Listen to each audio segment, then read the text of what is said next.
নমস্কাৰ স্বাগতম জনাইছো হল the prime time show BJP সকলোৰে প্ৰধান শত্ৰু সাম্প্ৰদায়িক দল হল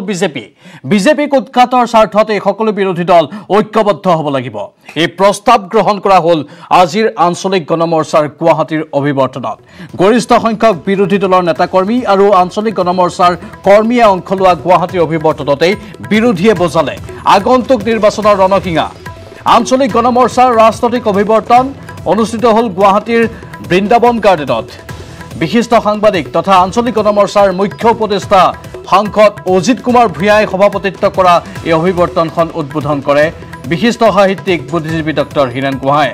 লগতে বিৰোধী দলপতি দেৱব্ৰত শইকীয়া প্ৰবীণ বাওপন্থী নেতা হেমেন দাস ৰাইজৰ দলৰ সাধাৰণ সম্পাদক কমল কুমাৰ মেধিও অংশ লয় আঞ্চলিক গণমৰ্চাৰ আজিৰ এই বিশাল গণ অভিৱৰ্তনত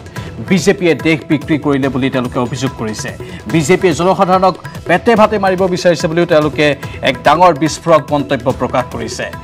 আৰু এই অভিযোগসমূহ উত্থাপন কৰে প্ৰবীণ বাওপন্থী নেতা হেমেন দাসে সাম্প্ৰদায়িক দল বিজেপি বুলি উল্লেখ কৰা হৈছে তেওঁৰ তৰফৰ পৰা আৰু তেওঁলোকক ৰোধ কৰাৰ বাবে হেনো সকলো ঐক্যবদ্ধ হ'ব লাগিব যাৰ বাবে তেওঁলোকৰ এই বিশেষ অভিৱৰ্তন বিৰোধী দলপতি দেৱব্ৰত শইকীয়াও এইখিনি কথা ক'লে লগতে সাংসদ অজিত কুমাৰ ভূঞাইও ক'লে লগতে আমি জনাব বিচাৰিছোঁ যে হীৰেন গোহাঁই ক'লে যে বিজেপি অসমৰ বাবে শত্ৰুভাৰ সমান্তৰালকৈ AIDF যেন এতিয়া অসমৰ বাবে মিত্ৰহে হ'ব তেওঁৰ কথাৰ পৰা সেই ইংগিতটোৱে আজি পোৱা গ'ল আৰু অত্যন্ত গুৰুত্বপূৰ্ণ হিচাপে বিবেচিত হৈছে বুদ্ধিজীৱী হীৰেন গোহাঁইৰ এই মন্তব্যটো হীৰেন গোহাঁইৰ স্পষ্ট মত AIDFক হেনো সমৰ্থন কৰিব লাগে এটা অত্যন্ত ডাঙৰ কথা তেওঁৰ মুখত আজি শুনিবলৈ পোৱা গ'ল যি কথাটোৱে কিন্তু আন বহুকেইটা দিশত বিশেষ ইংগিত বহন কৰিছে আমাৰ সতীৰ্থ জ্যেষ্ঠ সাংবাদিক বিপুল বৰ্মন আছে ফোন লাইনত অধিক জনাবলৈ বিপুল মুঠতে এই অভিৱৰ্তনত বিভিন্নজনক দেখা গ'ল আৰু হীৰেন গোহাঁই যিটো কথা ক'লে সেইটো এটা বিশেষ পইণ্ট হিচাপে আমি এক বিবেচিত কৰিছোঁ হয় অত্যন্ত গুৰুত্বপূৰ্ণ কথা যে আগন্তুক যি বিধানসভা নিৰ্বাচন এই নিৰ্বাচন এই বৰ্তমান যিখন চৰকাৰ চলি আছে এই চৰকাৰৰ কাৰ্যকাল কৰিব মে মাহত গতিকে এপ্ৰিল মাহত নিৰ্বাচন অনুষ্ঠিত হ'ব লাগিব আৰু সেইকাৰণে আমি আশা কৰিছোঁ যে ফেব্ৰুৱাৰীৰ লাষ্ট সপ্তাহ নহ'লে মাৰ্চৰ প্ৰথম সপ্তাহত অধিসূচনা জাৰি কৰিব আগন্তুক নিৰ্বাচনৰ বাবে ইতিমধ্যে গোটেই কেন্দ্ৰৰ যিবোৰ নিৰ্বাচনী আয়ুক্ত তেখেতসকল বৰ্তমান গুৱাহাটীত আছেই আৰু তেনে ক্ষেত্ৰতে গোটেইবোৰ ৰাজনৈতিক দলে এতিয়া তেওঁলোকৰ তৎপৰতা বৃদ্ধি কৰিছে আৰু যি নতুনকৈ যিবোৰ দল গঠন হৈছিলে আজি আমি কওঁ যে 2020 চনৰ যে জুন মাহত জন্ম লাভ কৰিছিলে আঞ্চলিকতাবাদী গণ মৰ্চা এই দলটো মুখ্য উপদেষ্টা হ'ল সাংসদ অজিত কুমাৰ ভূঞা তেখেত বিশিষ্ট সাংবাদিক আপুনি কৈছে যে তেখেতৰ পৌৰোহিত্যত যিখন সভা অনুষ্ঠিত হৈছিলে আজি গুৱাহাটীৰ বৃন্দাবন গাৰ্ডেনত জোৰত তিনিআলিত আৰু তাতে আজি কেইবাজনো বিশিষ্ট অংশগ্ৰহণ কৰিছিলে আজি বিশিষ্ট বুদ্ধিজীৱী এটা সময়ত নৰ্থ ইষ্ট টাইমছ কাকতৰ এডিটৰ আছিলে ডক্টৰ হীৰেন গোহাঁই তেখেতে ভাষণেৰে আজি সভাখন আৰম্ভ কৰিছিলে আৰু তেখেতে এটা বৰ তাৎপৰ্যপূৰ্ণ মন্তব্য আগবঢ়াইছিলে তেখেতে অৱশ্যে আগতে এই কথা কৈছিলে কিন্তু আজি পুনৰবাৰ তেখেতে উনুকিয়াইছে যে দাড়ি আৰু টুপি এনেধৰণৰ কথা লৈ যদি আমি AIDFক যদি আমি বহিষ্কাৰ কৰোঁ তেনেহ'লে বেয়া হ'ব আৰু তেওঁলোকে কি বেয়া কাম কৰিছে বিজেপিয়ে দেখুৱাই দিয়ক এটা পইণ্ট দেখুৱাই দিয়ক বুলি বিজেপিক তেখেতে প্ৰত্যাহ্বান জনাইছে আৰু কৈছে যে একাষৰীয়া কৰিব নালাগে এঘৰীয়া কৰিব নালাগে AIDFতো বহুত জনা বুজা লোক বিধায়ক হিচাপে আছে আৰু দলটোৱে এতিয়ালৈকে অসমৰ ক্ষতি হ'ব পৰা একো কাম কৰা নাই বুলি হীৰেন গোহাঁইৰ মন্তব্য আৰু সমান্তৰালভাৱে সেই কথাটোকে আপুনিও যিহেতু পইণ্ট আউট কৰিছে আৰু আমিও সেইটো দৃষ্টিগোচৰ কৰিছোঁ আৰু সেইটো তাৰ সমান্তৰালভাৱে আজি হেমেন দাস যিগৰাকী প্ৰবীণ বাওপন্থী নেতাই সৰ্বুক বিধানসভা সমষ্টিৰ পৰা 4বাৰকৈ বিধায়ক হৈছিলে তেখেতে 80 ঊৰ্ধৰ ব্যক্তি তেখেতো আজি সভালৈ আহিছিলে আৰু সেই হেমেন দাসে এটা কথা কৈছে যে আজি ৰাস্তা ঘাটবোৰ এতিয়া মোদীয়ে বিক্ৰী কৰিবলৈ ওলাইছে ইতিমধ্যে পেটেৰে মাৰিছে ভাতেৰে মাৰিবলৈ ওলাইছে আৰু দেশৰ গোটেই ব্যক্তিগত বিপুল সেইটোৱে মূল প্ৰশ্ন যে AIDFক হঠাৎ আকৰ্ষণৰ কেন্দ্ৰবিন্দু কিন্তু কিয় কৰি তুলিবলৈ চেষ্টা কৰা হৈছে আন বহুকেইটা বিকল্প আছিল আপুনি লাইনত থাকক আমাৰ সৈতে দাড়ি আৰু যিহেতু ধুতিৰ প্ৰসংগ আহিছে বা লুঙিৰ প্ৰসংগ আহিছে সেই প্ৰসংগটোৰ ক্ষেত্ৰতে আমি বিশদভাৱে আলোচনা কৰিম আপুনি আমাৰ সৈতে কিছু সময় লাইনত থাকক তাৰ পূৰ্বে এটা বিশেষ ৰিপৰ্ট এই সন্দৰ্ভতে আমি আগবঢ়াই লৈছোঁ আজমলৰে হাত মিলাওক বিজেপিক উৎখাত কৰাৰ স্বাৰ্থত আজমলৰে হাত মিলাওক আহ্বান বুদ্ধিজীৱী ডক্টৰ হীৰেন গোহাঁই বদৰুদ্দিন আজমলৰ দাড়ি আৰু টুপি দেখিয়ে যদি তেওঁৰ বিষয়ে কিবা অদ্ভুত গুজব হজম কৰা যায় যে তেওঁ সন্ত্ৰাসবাদী তেওঁ দেশ বিৰোধী যে অসমৰ বিৰুদ্ধে কিবা চক্ৰান্ত কৰিছে, ই দেশ অন্যায় হ'ব। প্ৰমাণ দিয়া তোমালোকে, কি প্ৰমাণ? সকলো কথাৰ লগত তেওঁৰ লগত একমত হোৱাৰ কোনো কথা নাই, কিন্তু এনেই কি তেওঁ সন্ত্ৰাসবাদী বা দেশদ্ৰোহী যে তেওঁ মানে তেওঁৰ লগত হেৰি কৰিলে অসম একেবাৰে হেৰি লৈ যাব, ৰখাটোল লৈ যাব, এইটো এটা মূৰ্খৰ হেৰি। আঞ্চলিক গণমৰ্চাৰ মুখ্য উপদেষ্টা সাংসদ অজিত ভূঞাই কৈয়ে আহিছে বিজেপিক উৎখাত কৰাৰ স্বাৰ্থত আজমলৰে হাত মিলাব লাগে বুলি। বিজেপিৰ শাসনে সমাজত ভাঙোন সৃষ্টি কৰিব খুজিছে আৰু আমি ইয়াত সমবেত হৈ কৈছোঁ যে আমি জোৰা লগাব খুজিছোঁ, আমি সমন্বয় ৰক্ষা কৰিব খুজিছোঁ, আমি ঐক্য প্ৰতিষ্ঠা কৰিব খুজিছোঁ। গুৱাহাটীৰ বৃন্দাবন গাৰ্ডেনত অনুষ্ঠিত আঞ্চলিক গণমৰ্চাৰ ৰাজনৈতিক অভিৱৰ্তন উদ্বোধন কৰি ৰাইজৰ দলৰ মুখ্য উপদেষ্টা ডক্টৰ হীৰেন গোহাঁয়ে ঘোষণা কৰিলে নৱগঠিত ৰাজনৈতিক দলৰে AIDFৰ মিতিৰ আলি হোৱাৰ। আজমলৰ এটা মানে দেশৰ শত্ৰু বনাই, আঞ্চলিক ৰাইজৰ শত্ৰু বনাই এটা খেল খেলা। এতিয়া বিৰোধী দলবিলাকে চিন্তা কৰক, আজমল ডাঙৰ শত্ৰু নে বিজেপি ডাঙৰ শত্ৰু? আজমলে অসমক শেষ কৰিব পাৰিবনে? যদি তাৰ তেনেকুৱা ইচ্ছা আছে, তেনেকুৱা ইচ্ছা থকা যেন মোৰ নালাগে। কিন্তু বিজেপিয়ে এইটো কা আইনখন আনিলে আৰু বা কি কৰে। কিন্তু মুখ্য উপদেষ্টা ডক্টৰ হীৰেন গোহাঁইৰ উপদেশ স্পষ্টকৈ অগ্ৰাহ্য কৰি ৰাইজৰ দলৰ নেতৃত্বই ক'লে কংগ্ৰেছ AIDF কাৰো সৈতে মিত্ৰতা নকৰে ৰাইজৰ দলে। বিজেপিক প্ৰতিহত কৰিবলৈ যাওঁতে সমানে সাম্প্ৰদায়িক AIUDF দলক আমি কেতিয়াও লগত ল'বলৈ নিবিচাৰোঁ। AIUDFৰ লগত আমাৰ কেতিয়াও মিত্ৰতা নহয় আৰু AIUDFৰ লগত সংযুক্ত কোনো ৰাজনৈতিক দলৰ লগতে ৰাইজৰ দলৰ কোনো পধ্যে মিত্ৰতা নহয়। এই কথা আমি অসমবাসী ৰাইজক স্পষ্ট কৰি দিছোঁ। 21ৰ নিৰ্বাচনী যুঁজত ইতিমধ্যে স্পষ্ট হৈ পৰিছে ৰাইজৰ দল আৰু অসম জাতীয় পৰিষদ একগোট হোৱাৰ কথা। অৱশ্যে বিৰোধী সকলো দলক একগোট কৰিবলৈ আঞ্চলিক গণমৰ্চাই পতা অভিৱৰ্তনে কি গতি লয় সেয়া এতিয়াও স্পষ্ট হোৱা নাই। সোমবাৰৰ অভিৱৰ্তনত প্ৰবীণ বামপন্থী নেতা হেমেন দাস আৰু বিৰোধী দলপতি দেৱব্ৰত শইকীয়াকে ধৰি বহু নেতাই অংশগ্ৰহণ কৰে। আজি সেই সাম্প্ৰদায়িক নীতিকে পৰাস্ত কৰাৰ প্ৰয়োজন হৈ পৰিছে আৰু তাৰ বাবে আজি অসমত অতিকৈ প্ৰয়োজন হৈছে সকলো বিৰোধী দলবিলাক ঐক্যবদ্ধ হোৱা, একেখন মঞ্চত ঐক্যবদ্ধ হোৱা। কেমেৰা পাৰ্চন অঞ্জনৰ সৈতে Bipul Barman, news 18 Assam north east. আমাৰ সতীৰ্থ বিপুল এতিয়াও আছে ফুল লাইনত। বিপুল, মতবিৰোধ আছে তেওঁলোকৰ মাজত। ৰাইজৰ দলৰ প্ৰতিনিধি অৰ্থাৎ কমল কুমাৰ মেধিৰ স্পষ্ট মত আমি শুনিবলৈ পালোঁ। সাম্প্ৰদায়িকতাৰ কথা কোৱা হৈছে। যদি বিজেপিও সাম্প্ৰদায়িক তেনেহ'লে AIDFও সমানে সাম্প্ৰদায়িক, সেই কথা কোৱা হৈছে। কিন্তু তাৰ পাছতো আঞ্চলিক গণমৰ্চাই বা তেওঁলোকে হঠাৎ আকৰ্ষণৰ কেন্দ্ৰবিন্দু কেৱল AIDFক কৰিবলৈ চেষ্টা কৰিছে। হীৰেন গোহাঁই হওক, অজিত ভূঞাই হওক। বিপুল চাওক, প্ৰাঞ্জল, কথাটো এনেধৰণৰ যে আজি যি ৰাইজৰ দলৰ যিগৰাকী সাধাৰণ সম্পাদক প্ৰাক্তন কৃষক নেতা কমল কুমাৰ মেধিয়ে স্পষ্ট ভাষাৰে এটা কথা কৈছে যে AIDF যদি AIDFক সমৰ্থন কৰা প্ৰশ্নই নুঠে আৰু AIDFৰ লগত যদি কংগ্ৰেছ থাকে তেতিয়াহ'লেও তেওঁলোকৰ লগত তেওঁলোকে সমৰ্থন নকৰে। গতিকে আৰু এটা কথা যে লুৰিণজ্যোতি গগৈয়ে যিহেতু ইতিমধ্যে কৈছে যে ৰাইজৰ দলৰ লগত মিত্ৰতা হ'ব, গতিকে সেইটো তেওঁলোকৰ এটা স্পষ্ট কথা যে AIDFক বাদ দিহে তেওঁলোকে মিত্ৰতা কৰিব। এতিয়া কংগ্ৰেছৰ ক্ষেত্ৰতো দেৱব্ৰত শইকীয়াই এটা কথা আজি সংবাদ মাধ্যমক জনাইছিলে যে আমি প্ৰথমে অসমৰ ৰাইজে আমাৰ প্ৰধান শত্ৰু কোন সেয়া আমি চিনি ল'ব লাগিব, কিন্তু প্ৰধান শত্ৰু হ'ল বিজেপি। গতিকে বিজেপিক প্ৰতিহত কৰিবৰ কাৰণে সকলোৱে 1 পইণ্ট এজেণ্ডালৈ আহিব লাগিব আৰু তেনে কৰিলেহে ছাকচেছ হ'ব পাৰিব আৰু বিজেপি ক্ষমতাৰ পৰা গাদীচ্যুত হ'ব আৰু লগতে এই যিটো বিৰোধী তেওঁলোকে পাৱলৈ আহিব পাৰিব। এইটো দেৱব্ৰত শইকীয়াৰ সমীকৰণ। আৰু হেমেন দাসে সেই কথাটোকে কৈছিলে যে যদি আজি এখনেই মাত্ৰ ভাৰতবৰ্ষৰ ৰাজ্য, ছত্তীশগড়খনতহে মাত্ৰ কংগ্ৰেছে চৰকাৰ গঠন কৰি আছে, গতিকে কংগ্ৰেছক আমি এতিয়া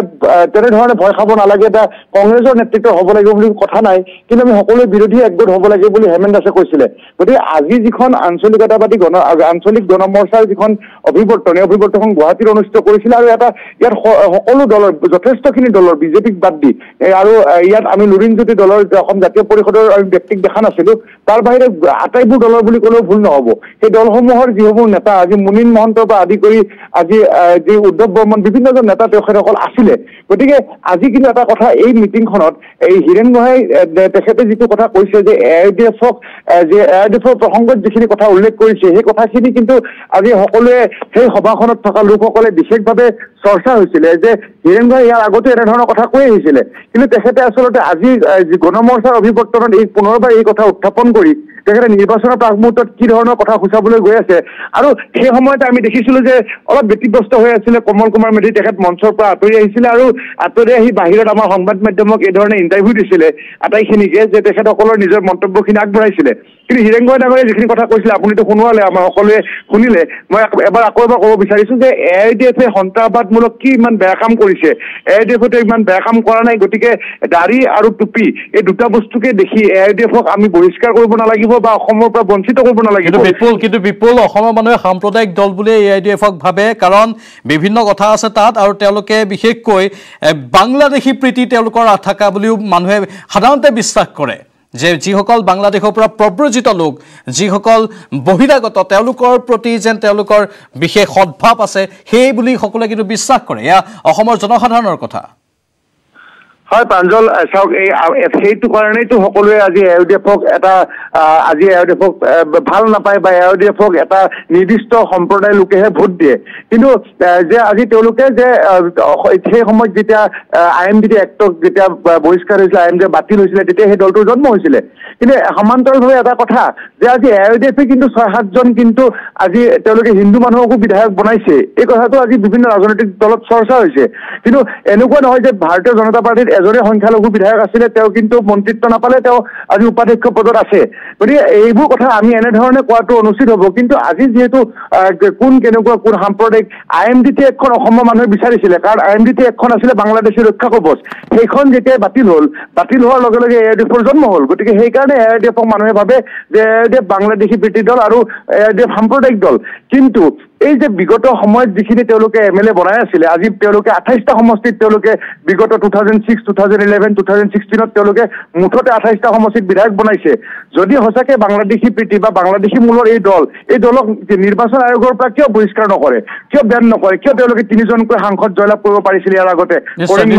সেইটো এটা অত্যন্ত গুৰুত্বপূৰ্ণ কথা বিপুল আপুনি উল্লেখ কৰিছে কিন্তু তাৰ মাজতে আন কেইটামান প্ৰসংগ মই টানি আনিব বিচাৰিছো যিহেতু হীৰেন গোহাঁই আৰু অজিত ভূঞাই এই ক্ষেত্ৰত আগভাগ লৈ আছে আৰু যিহেতু হীৰেন গোহাঁই স্পষ্টৰূপে এই কথাটো আজি কৈ দিলে যে AIDFৰ প্ৰসংগটো টানি আনি তেওঁ AIDFক আকৰ্ষণৰ কেন্দ্ৰবিন্দু কৰি দিলে কিন্তু অজিত ভূঞাই এই ক্ষেত্ৰত তেওঁৰেই আচলতে এইটো মাষ্টাৰ প্লেন নেকি সেইটোক লৈ বিভিন্নজনে এতিয়া চৰ্চা বিভিন্নজনৰ মাজত হৈ থকা আমি শুনিবলৈ পাইছোঁ বা দেখিবলৈ পাইছোঁ অজিত ভূঞাক কাৰণ ৰাজ্যসভালৈ পঠিওৱাৰ ক্ষেত্ৰত AIDFৰো কিছু ভূমিকা আছিল বিৰোধীৰ সামগ্ৰিক বিৰোধীৰ ক্ষেত্ৰত AIDFে এক বিশেষ ভূমিকা গ্ৰহণ কৰিছিল সেইকাৰণে অজিত ভূঞাৰ ছফ্ট কৰ্ণাৰটো AIDFৰ প্ৰতি বেছি নেকি কাৰণ অন্য বহুত বিকল্প আছে তেওঁলোকে কিন্তু বাৰে বাৰে AIDFকে টানি আনিছে প্ৰাঞ্জল চাওক এতিয়া যদি আমি সংখ্যালঘু লোকৰ কথা কম পাই 35% লোক অসমত সংখ্যালঘু লোক আৰু এই সংখ্যালঘু লোকসকলকে এই প্ৰতিনিধিত্ব কৰি আহিছে আজি এই যিকেইটা সমষ্টিৰ বিধায়ক বৰ্তমানো 14গৰাকী AIDFৰ বিধায়ক আছে গতিকে এই যে AIDFৰ 14গৰাকী বিধায়ক বা সেই সময়তো আৰু 14গৰাকী কংগ্ৰেছৰ বিধায়ক আছিলে এই 28গৰাকী বিধায়কক লৈ আজি অজিত কুমাৰ ভূঞাই তেওঁ সাংসদ হিচাপে নিৰ্বাচিত হৈ ৰাজ্যসভালৈ গৈছিলে গতিকে তাৰপিছত তেওঁ বিভিন্ন সময়ত AIDFক যে ইমান বেয়া দল নহয় এই কথাটো তেওঁ পৰিচয় কৰাই দিব অসমত আৰু তেনেধৰণে সমালোচিত হৈছিলে কিন্তু আজিৰ যিখন অভিৱৰ্তন এই পৰিৱৰ্তনখন তিনিজনে বিভিন্ন কথা ক'ব পাৰে কিন্তু হীৰেন গোহাঁই যিটো তেখেতৰ আদৰণি ভাষণ আছিলে বা যিটো তেওঁ উদ্ধৰণি ভাষণ আছিলে সেই ভাষণত AIDFৰ কথা প্ৰসংগ টানি অনাৰ কাৰণে আজি এই বিতৰ্কটো হ'বলৈ পালে কিন্তু যিয়ে নহওক যে আজি যিখন সভাত এই বিতৰ্কটো হ'ল গতিকে এই বিতৰ্কটোৱে কিন্তু যথেষ্ট চৰ্চা লাভ কৰিছে ৰাজ্যৰ ৰাজনীতিত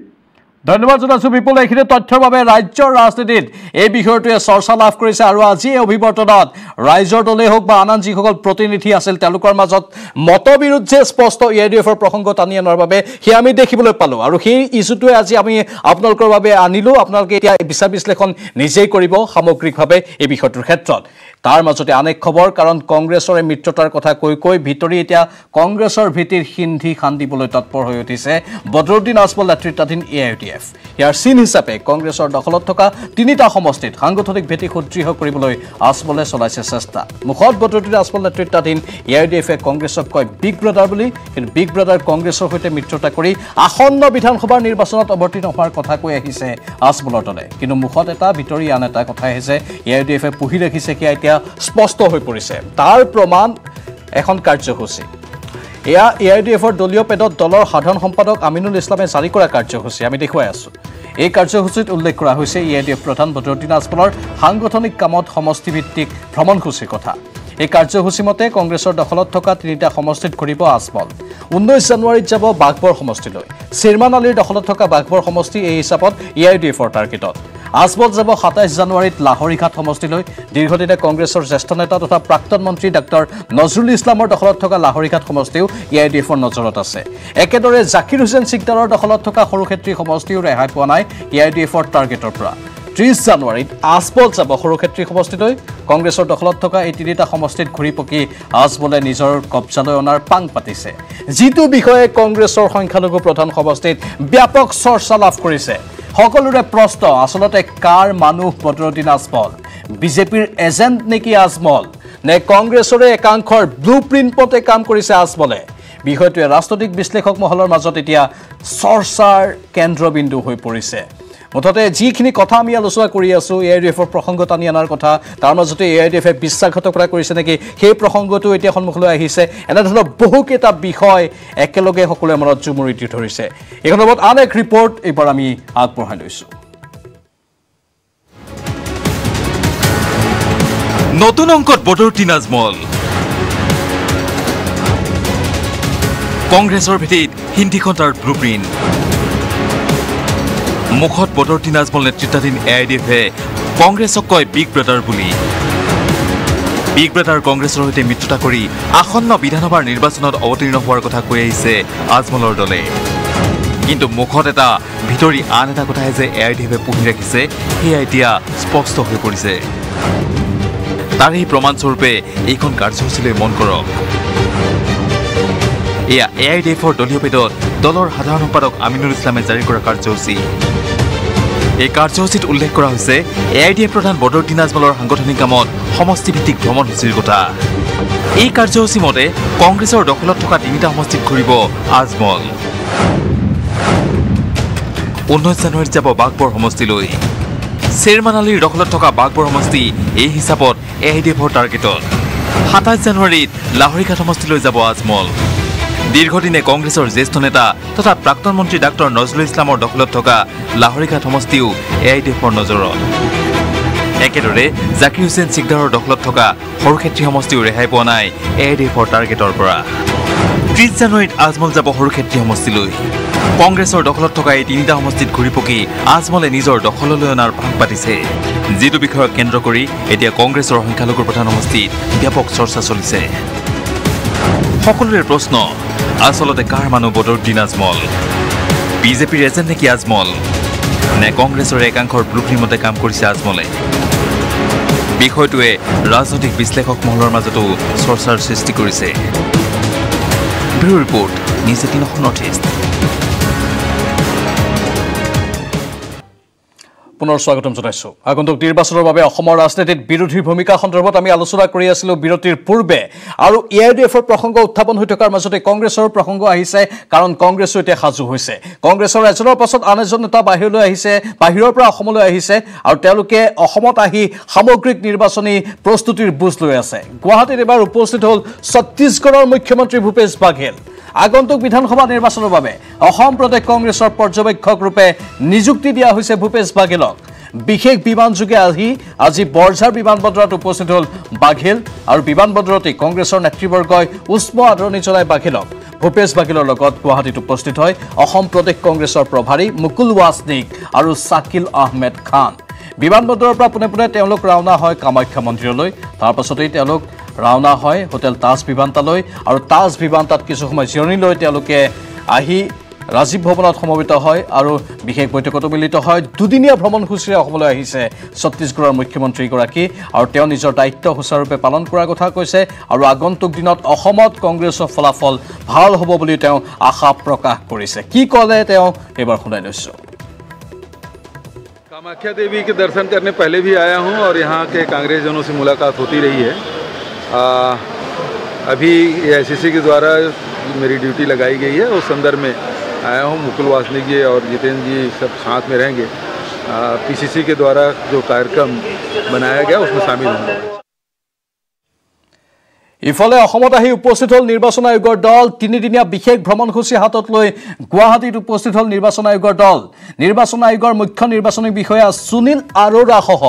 দিল্লীৰ পৰা বিমানযোগে আহি বৰঝাৰস্থিত বিমানবন্দৰত উপস্থিত হয় নিৰ্বাচন আয়োগৰ আটাইকেইজন অসমত আগন্তুক বিধানসভা নিৰ্বাচন সন্দৰ্ভত সমীক্ষা কৰিব নিৰ্বাচন আয়োগৰ এই দলটোৱে নিৰ্বাচন সন্দৰ্ভত সকলো পৰিস্থিতিৰ বুজ ল'ব আয়োগৰ দলটোৱে ৰাজনৈতিক দল আৰক্ষী উচ্চপদস্থ বিষয়াৰ সৈতে বৈঠকত মিলিত হ'ব দলটো কেনেধৰণে নিৰ্বাচন অনুষ্ঠিত কৰিব বিহুৰ আগত কেইটা ফেজ হ'ব বিহুৰ পাছত কেইটা ফেজ হ'ব এবাৰ যেহেতু তিনিটা ফেজৰ কথা ওলাই আছে তিনিটা পৰ্যায়ত এই নিৰ্বাচন অনুষ্ঠিত হোৱাৰ কথা ওলাই আছে সেই সকলো নিৰ্বাচনী প্ৰক্ৰিয়া কেনেধৰণে আগুৱাই নিব সেই সকলো দিশ তেওঁলোকে পৰ্যালোচনা কৰিব বিভিন্নজনৰ সৈতে আলোচনা কৰিব অধিক জনাব আমাৰ সতীৰ্থ সাংবাদিক হীৰক জ্যোতি মালাকাৰে লাইভত আছে হীৰক জ্যোতি মালাকাৰ আপোনাক স্বাগতম জনাইছো দ্য প্ৰাইম টাইম শ্ব'ৰ মাজলৈ হীৰক আৰু কি তথ্য আছে আপোনাৰ লগত এই সন্দৰ্ভত হয় পাঞ্জল ইতিমধ্যে নিৰ্বাচনলৈ মাত্ৰ দুটামাহ বাকী আৰু দুটামাহ বাকী থকা অৱস্থাত যিহেতু ৰাজনৈতিক দলসমূহে নিজৰ কুচকাৱাজ আৰম্ভ কৰিছে আৰু তাৰ সমান্তৰালকৈ নিৰ্বাচনী যি আয়োগ ভাৰতীয় নিৰ্বাচনী যি আয়োগ সেই আয়োগে ইতিমধ্যে প্ৰস্তুতি আৰম্ভ কৰিছে আৰু তাৰেক লৈ আজি প্ৰস্তুতি কেন্দ্ৰে চলিছে তাৰ বাবে গুৱাহাটীত আহি উপস্থিত হৈছে নীতিল আৰোৰাৰ নেতৃত্বত যিটো দল আছে সেই দলটো আহি তিনিজনীয়া দল আহি ইয়াত উপস্থিত হৈছে সেয়েহে তেওঁলোকে প্ৰথমতে বিমানবন্দৰত উপস্থিত হোৱাৰ পিছতেই ৰেডিচন ব্লুত যায় ৰেডিচন ব্লুত তেওঁলোকে কেইবাখনো বৈঠকত মিলিত হয় আৰু সুনীল আৰোৰাৰ যি নেতৃত্বত যিটো দল আহিছে সেই দলটোৱে প্ৰথমতে CEO নীতিন খাৰেক লগ কৰে আৰু নীতিন খাৰেক লগত সাক্ষাৎ কৰাৰ পিছতে কেইবাটাও বিষয়ৰ ওপৰত আলোচনা কৰে আৰু লগতে তেওঁলোকে যি পুলিচ নোডেল অফিচাৰ আছে সেই পুলিচ নোডেল অফিচাৰৰ সৈতে মিলিত হয় আৰু যিহেতু কৈছোঁ যে তিনিদিনীয়া কাৰ্যসূচী আহিছে আৰু কাৰ্যসূচীৰ লগত কালি তেওঁলোকে চিফ ছেক্ৰেটাৰী মুখ্য সচিব তেওঁলোকে DGP লগতে তেওঁলোকে উচ্চপদস্থ যিসকল বিষয়া আৰু ৰাজনৈতিক যিবোৰ দলসমূহ আছে সেই দলসমূহৰ লগত আলোচনা মিলিত হ'ব তাৰে পিছতে 20 তাৰিখে তেওঁলোকে 12:30 বজাত সংবাদমেল সম্বোধন কৰিব তাতে সকলো তথ্য বিতংভাৱে জনাব যিহেতু ইতিমধ্যে ওলাইছে যে বিহু পূৰ্বে নিৰ্বাচন অনুষ্ঠিত হ'ব দুটা পৰ্যায়ৰ নিৰ্বাচন অনুষ্ঠিত হ'ব তাক লৈ প্ৰস্তুতি ইতিমধ্যে আৰম্ভ কৰিছে প্ৰথম পৰ্যায়ত হয়তো প্ৰথম আৰু দ্বিতীয় পৰ্যায় বিহু পূৰ্বে সমাপ্ত হোৱাৰ সম্ভাৱনা আছে আৰু তৃতীয় পৰ্যায় যিহেতু বৰাক ভেলীক সামৰি লোৱা হৈছে আৰু তৃতীয় পৰ্যায় বিহু পিছত সমাপ্ত হোৱাৰ সম্ভাৱনা আছে আৰু মেৰ ভিতৰতে যেহেতু সম্পূৰ্ণ ফলাফল ওলাব বা নিৰ্বাচনী ফলাফল ওলাব বুলি ইপিনে প্ৰস্তুতি চলাইছে নিৰ্বাচনী আয়োগে যিহেতু বিভিন্ন প্ৰান্ততো তেওঁলোকে পৰিভ্ৰমণ কৰা যিসকল নেতৃবৰ্গ আছে বা নিৰ্বাচনৰ লগত জড়িত যিসকল লোক আছে সেই লোকসকলৰ লগতো মিলিত হ'ব আৰু তেওঁলোকৰ পৰা সমীক্ষা জানিব যে প্ৰতিটো সমষ্টিত কেনেধৰণৰ তেওঁলোকে প্ৰস্তুতি চলাইছে বা কেনেধৰণে নিৰ্বাচন অনুষ্ঠিত হ'ব আৰু লগতে আন এটা কথা ক'ব বিচাৰিম যে কোভিড সৃষ্ট পৰিৱেশৰ বাবে যিহেতু এইবাৰ নিৰ্বাচন অনুষ্ঠিত হোৱাৰ ক্ষেত্ৰত কিছু বাধ্যবাধকতা থাকিব কিছু নীতি নিয়ম থাকিব সেই নীতি নিয়মসমূহ কেনেকৈ কাৰ্যকৰী কৰিব তাকো লৈ আলোচনা আৰম্ভ হ'ব আৰু আলোচনা কৰিব আৰু মুঠৰ ওপৰত যদি চাব যায় নিৰ্বাচনে দুটা মাহ বাকী আৰু দুটা মাহৰ বাকী থকা অৱস্থাত সম্পূৰ্ণ প্ৰস্তুতি চলাইছে নিৰ্বাচনী আয়োগে আৰু নিৰ্বাচনী আয়োগে কেতিয়া নিৰ্বাচন ইয়াৰ পৰা যিটো দল তিনিজনীয়া দল আহিছে সেই দলটো যোৱাৰ পিছত তেওঁলোকে সম্পূৰ্ণ প্ৰতিবেদন দাঙি ধৰিব সেই প্ৰতিবেদনৰ ভিত্তিত অসমত কেতিয়া নিৰ্বাচন হ'ব বিহু পূৰ্বে কোন দিনত নিৰ্বাচন অনুষ্ঠিত হ'ব সেই তাক লৈ তেওঁলোকে ডেট ফিক্স কৰিব বা ইতিমধ্যে জানিব পৰা অনুসৰি যে প্ৰথম দুটা ফেজ উজনি আৰু নামনি অসম হ'ব তৃতীয়টো ফেজ যিহেতু বৰাক ভেলীক সামৰি লোৱা হ'ব সেই অনুসৰি কোনদিনাখন নিৰ্বাচন হ'ব কেতিয়া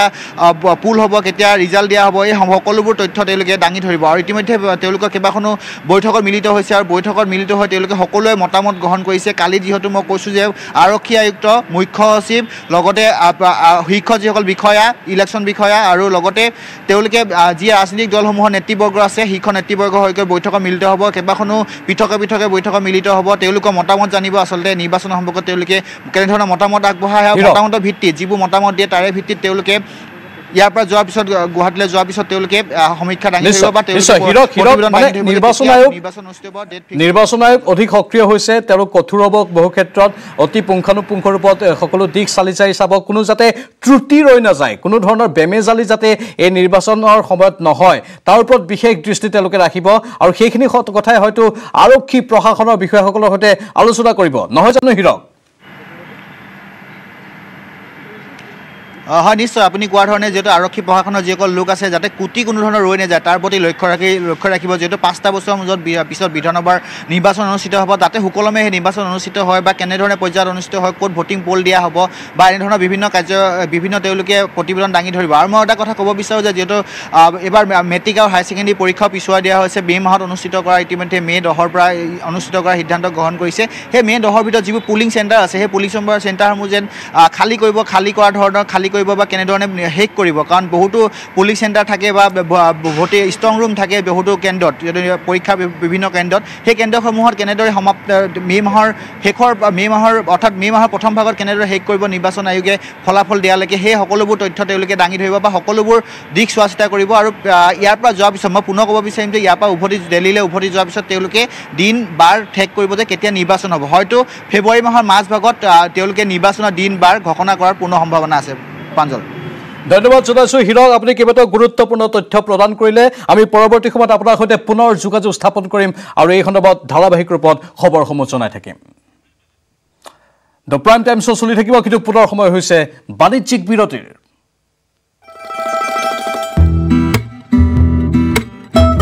এইটো সপ্তাহৰ দাদাৰ পছন্দ মেজেণ্টা শুজ মই ব্যৱহাৰ কৰোঁ আটাইতকৈ সবল আৰু সতেজ চিমেণ্ট Surya Cement, অটুট ঘৰ অটুট অসম